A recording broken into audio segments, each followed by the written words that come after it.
Olá, bom dia. Desde junho do ano passado, diversos movimentos sociais têm se organizado para novos protestos em 2014. O principal motivo são os gastos excessivos do dinheiro público para a realização da Copa do Mundo no país.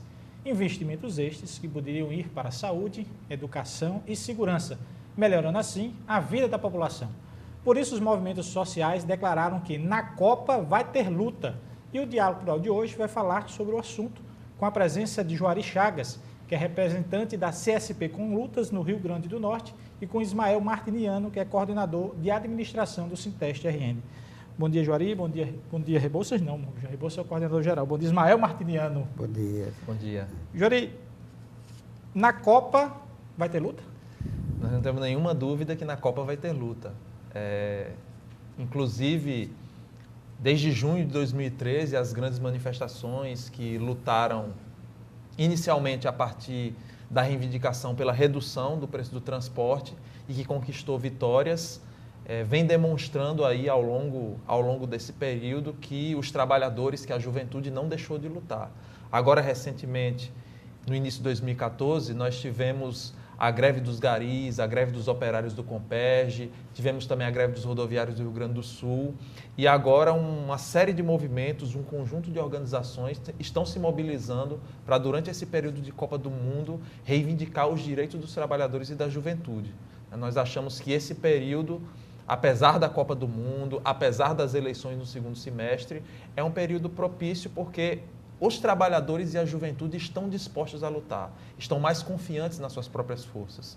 Então, nós achamos que isso deve ser aproveitado a serviço dos interesses dos trabalhadores. Ismael Martiniano, o Sinteste sempre foi um sindicato extremamente ativo com relação às manifestações, não só do próprio sindicato, não só das diretrizes que norteiam o sindicato com os trabalhadores da universidade, mas também com os outros movimentos sociais, com os outros sindicatos, sempre apoiando, estando, digamos assim, na frente.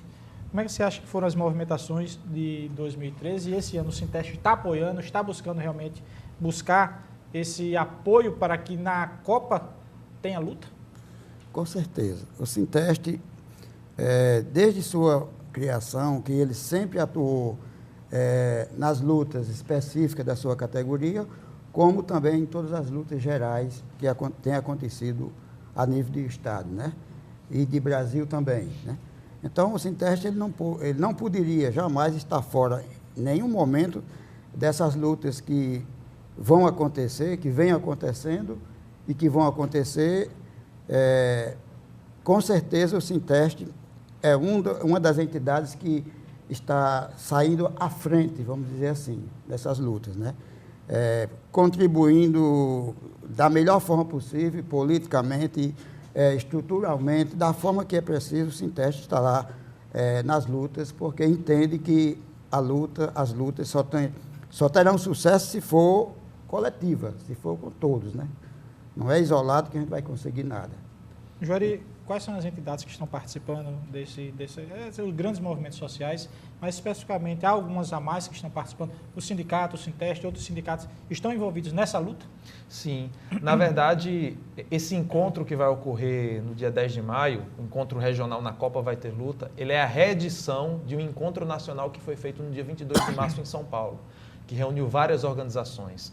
Além da CSP com Lutas, reuniu também alguns setores dissidentes da CUT, como é o caso da CUT Pode Mais, algumas confederações como a FASUBRA, como a CONDICEF, o ANDE, Sindicato Nacional.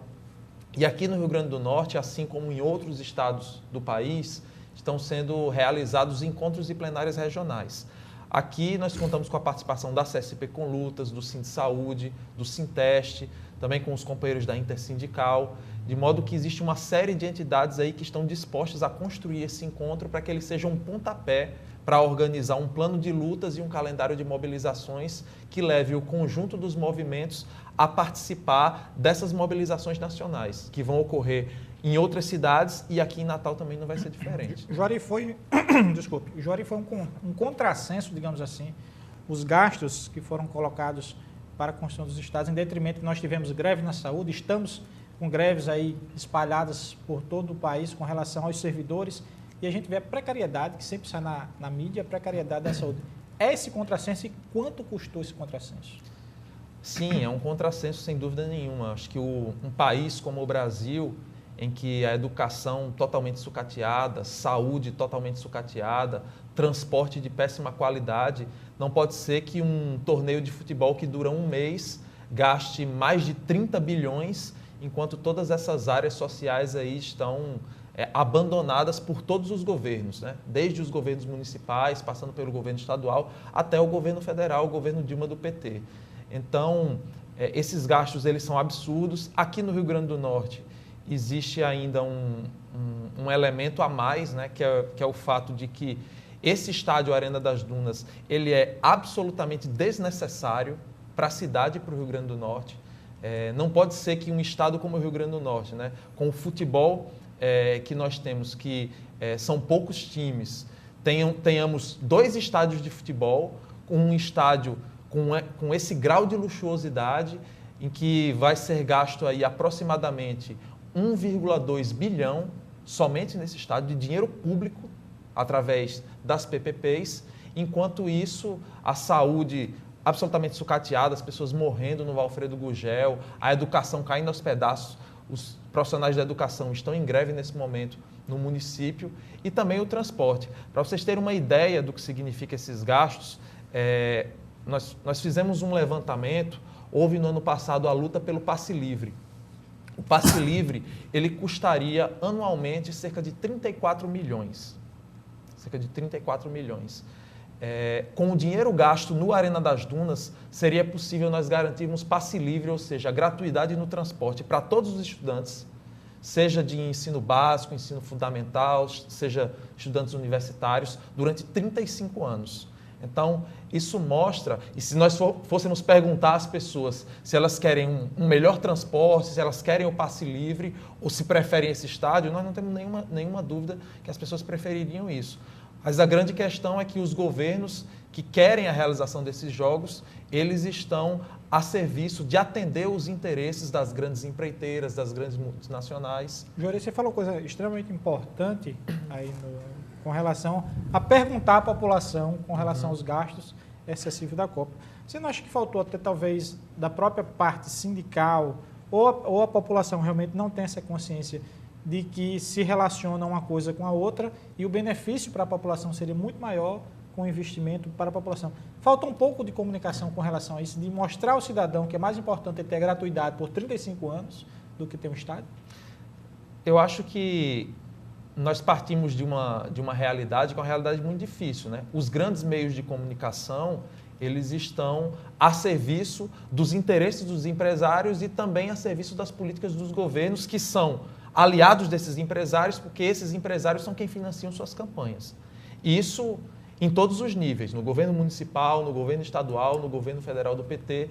Então, nós achamos que é uma briga muito desigual. Fica titânica, digamos assim. Claro, é uma luta muito desigual. Então, nós procuramos, né, a todo momento tentar conscientizar as pessoas, tentar mostrar o que significam essas contradições, mas é claro que é uma luta bastante desigual. Mas, por outro lado, nós também percebemos que o fato de terem acontecido todas essas lutas, desde 2013 até agora em 2014, e a movimentação que está se criando ao redor das mobilizações que irão acontecer, não temos dúvida que vai acontecer nesse período de Copa do Mundo, mostra que a população está insatisfeita. E eu acho que é exatamente por isso que nós temos que apostar nesse processo de luta e nesse processo de mobilização, em que pese alguns setores do movimento digam que não, né? Nós tivemos aí uma declaração aí recente, faz acho que um mês e pouco, de um dos dirigentes do MST, aliado do governo Dilma, do governo do PT, que disse o seguinte, que não se pode politizar em certos períodos, que a Copa é um evento como o Carnaval, em que as pessoas irão se divertir, irão assistir os Jogos do Brasil, e nós achamos que não.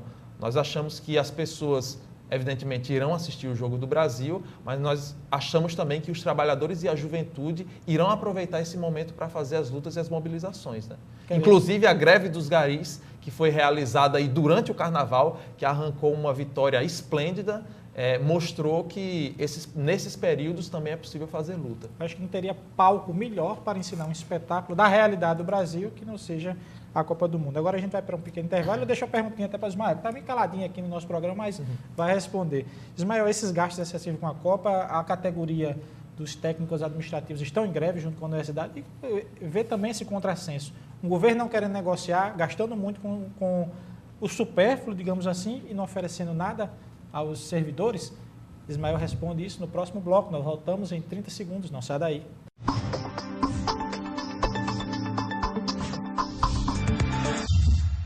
Voltamos com o programa Diálogo Plural de hoje, que conversa sobre o movimento Na Copa Vai Ter Luta, com a presença de Juari Chagas, que é o representante da Conlutas no Rio Grande do Norte, e Ismael Martiniano, que é coordenador de administração geral do Sinteste RN. Ismael, deixei uma pergunta no próximo, para você responder nesse bloco, no bloco anterior, sobre a questão. O governo oferece muito para a Copa, incentivos, financiamentos, 400, 300, 500 milhões, estados que podem chegar até 1 bilhão, e nada para os técnico-administrativos. Como é que a categoria vê isso? Não, na verdade, essa questão de não ter dinheiro para reajuste, para projetos de carreira dos trabalhadores, servidores públicos federais, essa resposta do governo já é antiga, independente de ter Copa ou não, né? Agora, que nesse período da Copa ainda é mais forte a resposta do governo em não querer e dizer que não tem dinheiro para gastar, para investir na carreira dos servidores, dos técnicos, na reajuste salarial, enfim.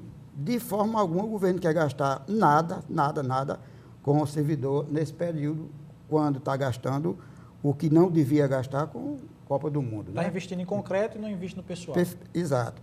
E aí, isso é tão claro para a gente que houve uma primeira negociação com o governo lá, de um grupo da federação, e o governo disse que os pontos da pauta que envolvessem recursos, ele não negociava.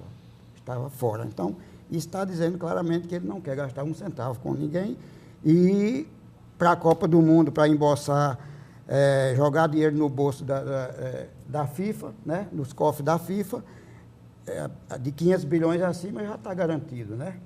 Ninguém sabe quando vai concluir esses gastos, quanto vai ser quanto vai importar o valor que vai sair do Brasil para ir para digamos assim, a cifra real. A cifra real, entendeu? É isso. Então, acho que para nós é muito claro isso, não temos dúvida em momento nenhum. Juari, o governo está tentando aprovar no Congresso, já está uma discussão muito grande sobre a lei antiterrorismo, para tentar atingir, digamos assim, seria uma forma de intimidar a tentativa de ter algum protesto, um protesto, claro, lícito e pacífico, exigindo seus direitos? Sim, é uma tentativa do governo de fazer com que o movimento ele não retorne às ruas. Acho que junho de 2013 demonstrou a força dos trabalhadores e da juventude quando vão às ruas para reivindicar, para lutar. E o governo, agora, nesse ano de Copa do Mundo, que quer realizar os jogos, né, a ferro e fogo, para que não haja manifestações, mostrando para as grandes multinacionais e mostrando para a FIFA que o Brasil pode sediar jogos sem nenhum conflito. Então, o governo ele lança a mão desse artifício que, na verdade, tem o objetivo de criminalizar os movimentos sociais. Nós achamos que os movimentos sociais eles retornam às ruas nesse ano de Copa do Mundo e o governo ele diz, não, nós não queremos os movimentos nas ruas, porque nós vimos o que aconteceu em junho do ano passado.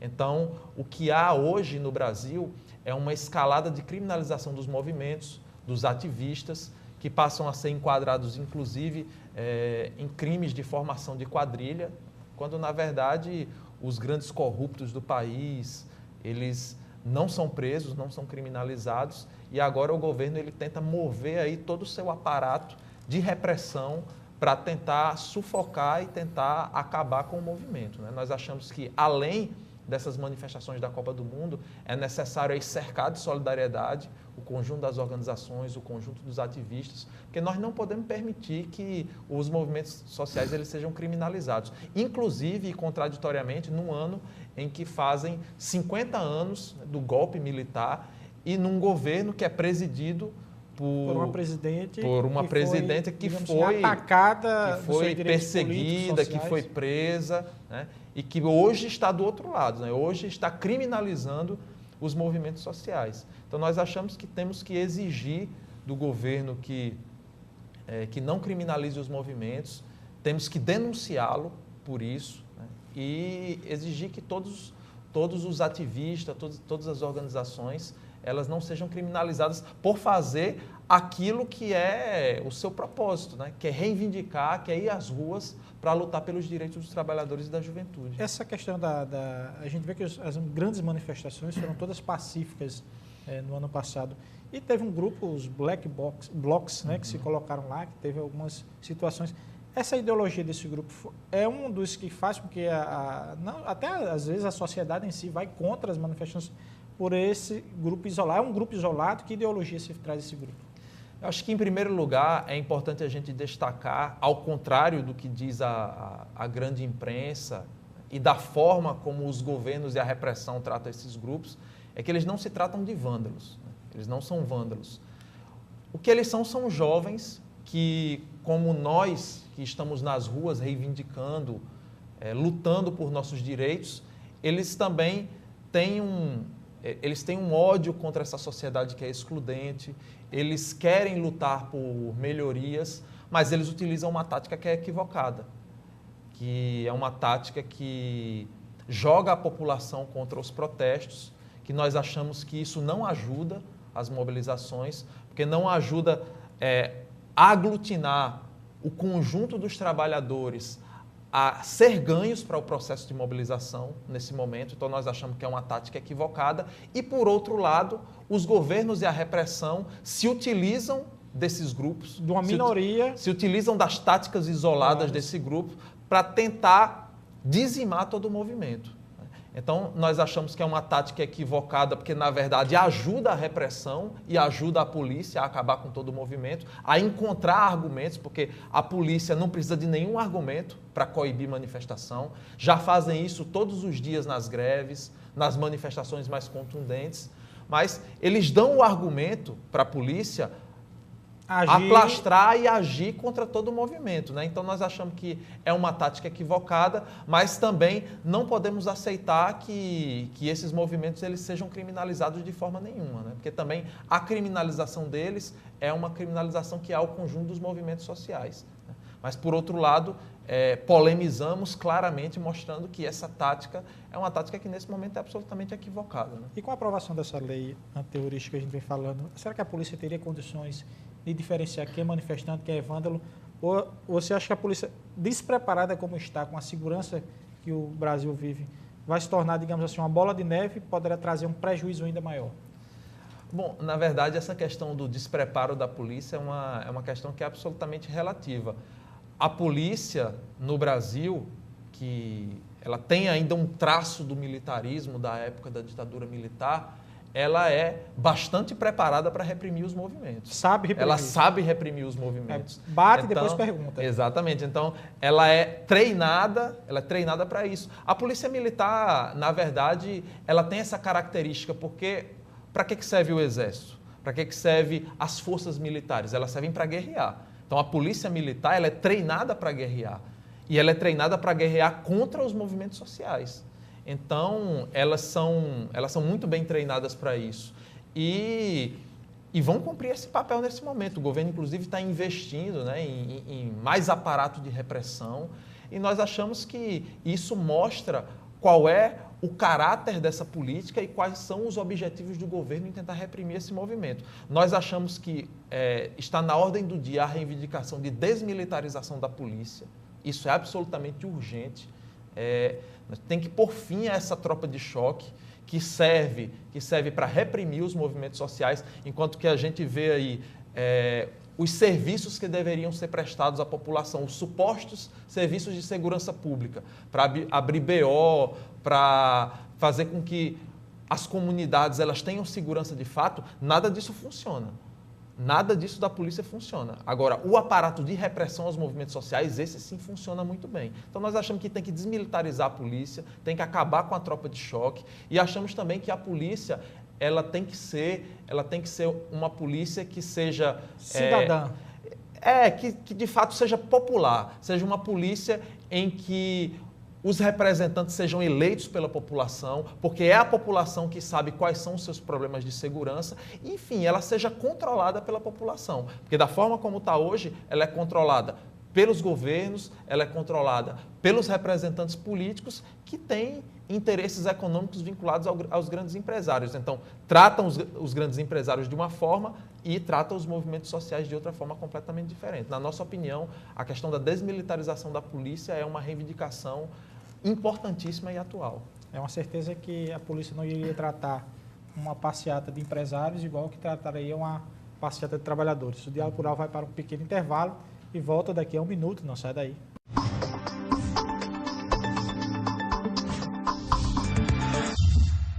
Estamos de volta com o Diálogo Rural de hoje, que conversa sobre o movimento Na Copa Vai Ter Luta, com o representante da Conlutas no Rio Grande do Norte, que é Juari Chagas, e com o coordenador de administração do Sinteste RN, Ismael Martiniano. Ismael, a gente vem falando muito dessa questão dos protestos, das greves, os servidores técnico-administrativos estão em greve, essa questão de reprimir os movimentos sociais e os protestos, não seria até um ataque ao direito do próprio governo, atacando o direito do trabalhador a realizar uma greve, a exigir os seus direitos trabalhistas?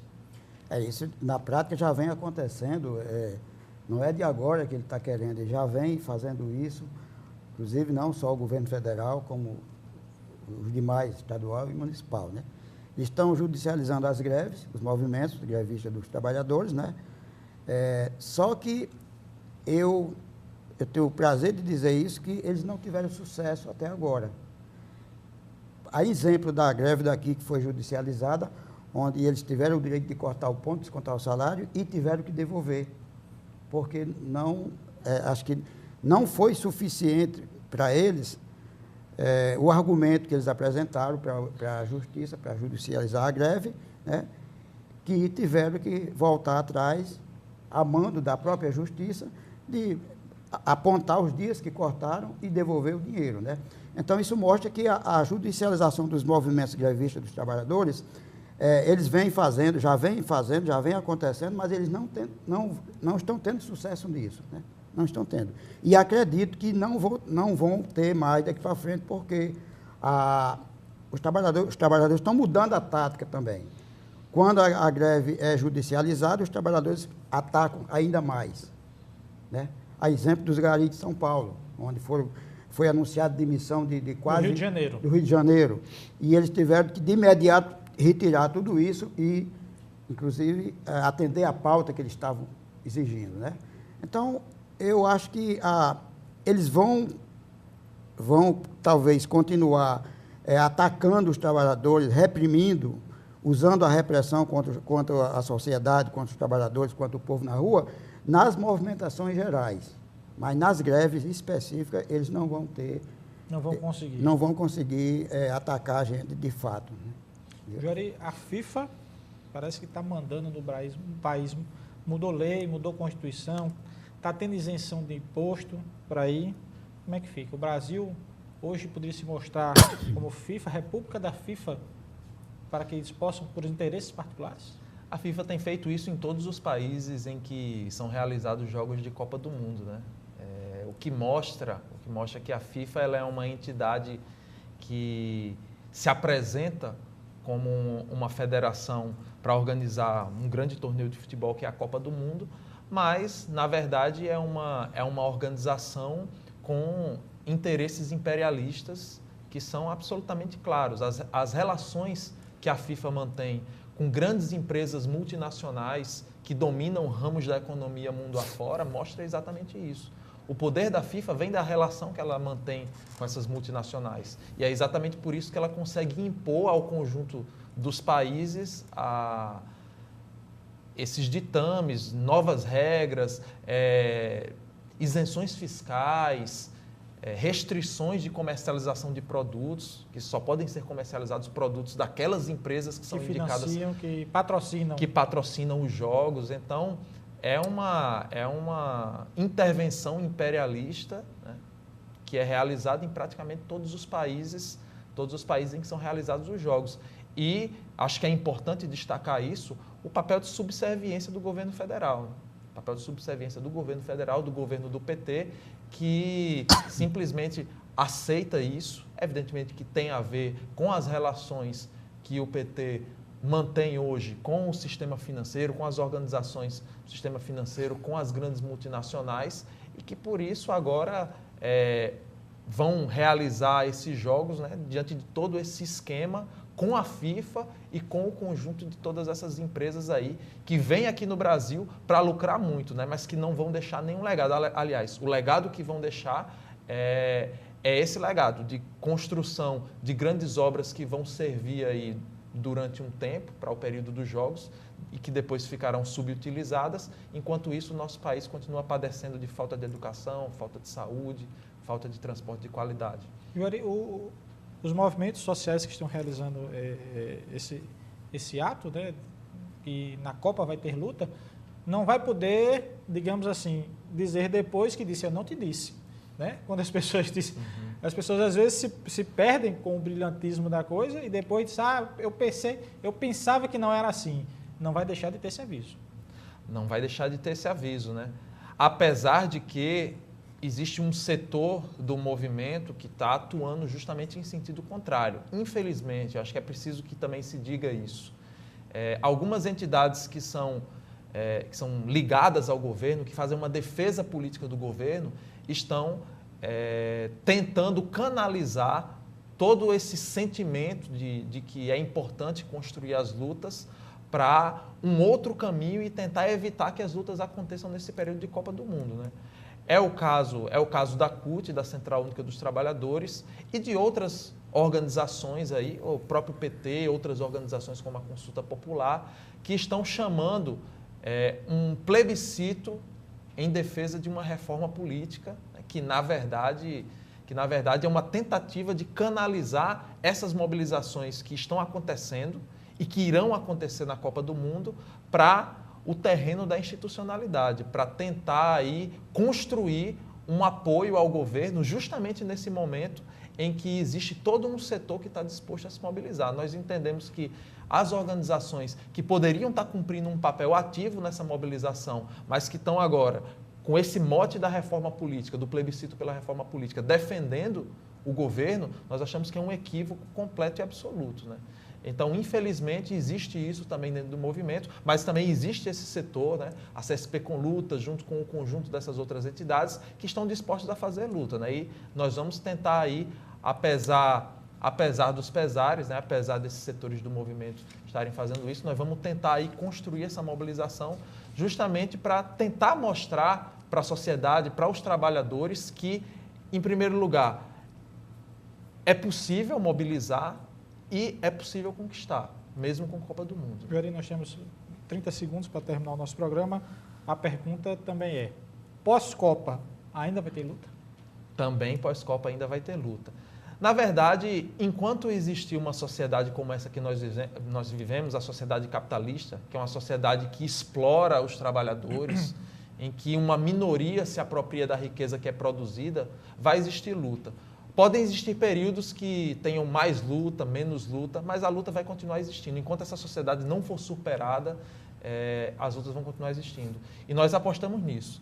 Nós apostamos no desenvolvimento dessas lutas, porque essas lutas é o que vão fazer com que os trabalhadores e a juventude consigam aí elevar o seu nível de consciência e avançar para transformações profundas e construir uma outra sociedade, uma sociedade diferente. Yuri Chagas, que é representante da CSP com luta no Rio Grande do Norte, obrigado pela sua presença aqui no Diálogo Plural. Obrigado, eu que agradeço. Ismael Martiniano, também obrigado. Obrigado. Obrigado pela sua presença aqui também no Diálogo Plural. Agradecemos também. Se você quiser mais informações sobre o Diálogo Plural, acompanhe as atualizações no Twitter, que é o @SintestRN. No nosso site, que é o www.sintestrn.org.br, ou na nossa página do Facebook, que é o facebook.com/sintestrn. E chamando também para o encontro no dia 10 de maio, às 9 horas da manhã, na Faculdade de Farmácia, para se discutir na Copa Vai Ter Luta. Até o próximo sábado.